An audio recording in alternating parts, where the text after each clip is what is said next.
اب خدا کی قسم نماز اللہ کا سب سے بڑا حکم ہے. کلمہ پڑھنے کے بعد سارے اعمال نیچے آئے ہیں، جبرائیل امین نے حضور پاک صلی اللہ علیہ وسلم کے اوپر لائے، لیکن یہ نماز کا تحفے کے لیے اللہ پاک نے اپنے محبوب کو عرشوں پہ بلایا، عرشوں پہ، اور وہاں پر جا کے یہ نماز کا تحفہ دیا کہ میری طرف سے اپنی امت کو یہ نماز کا تحفہ دے دو. جب یہ نماز کا تحفہ لایا صحابہ کرام ایسا خوش ہو گئے کہ خوشی سے اچھلتے تھے. یہودی نے بولے بھائی کوئی اللہ کا خزانہ مل گیا، اتنا خوشی مناتے ہو، پیٹ کے اوپر تو پتھر باندھتے ہو بھوک سے.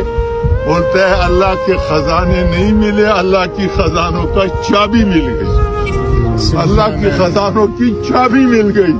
تو میرے محترم دوستو، صحابہ رضوان اللہ اجمعین نے اس نماز کے اوپر مردوں کو زندہ کیا، مردوں کو.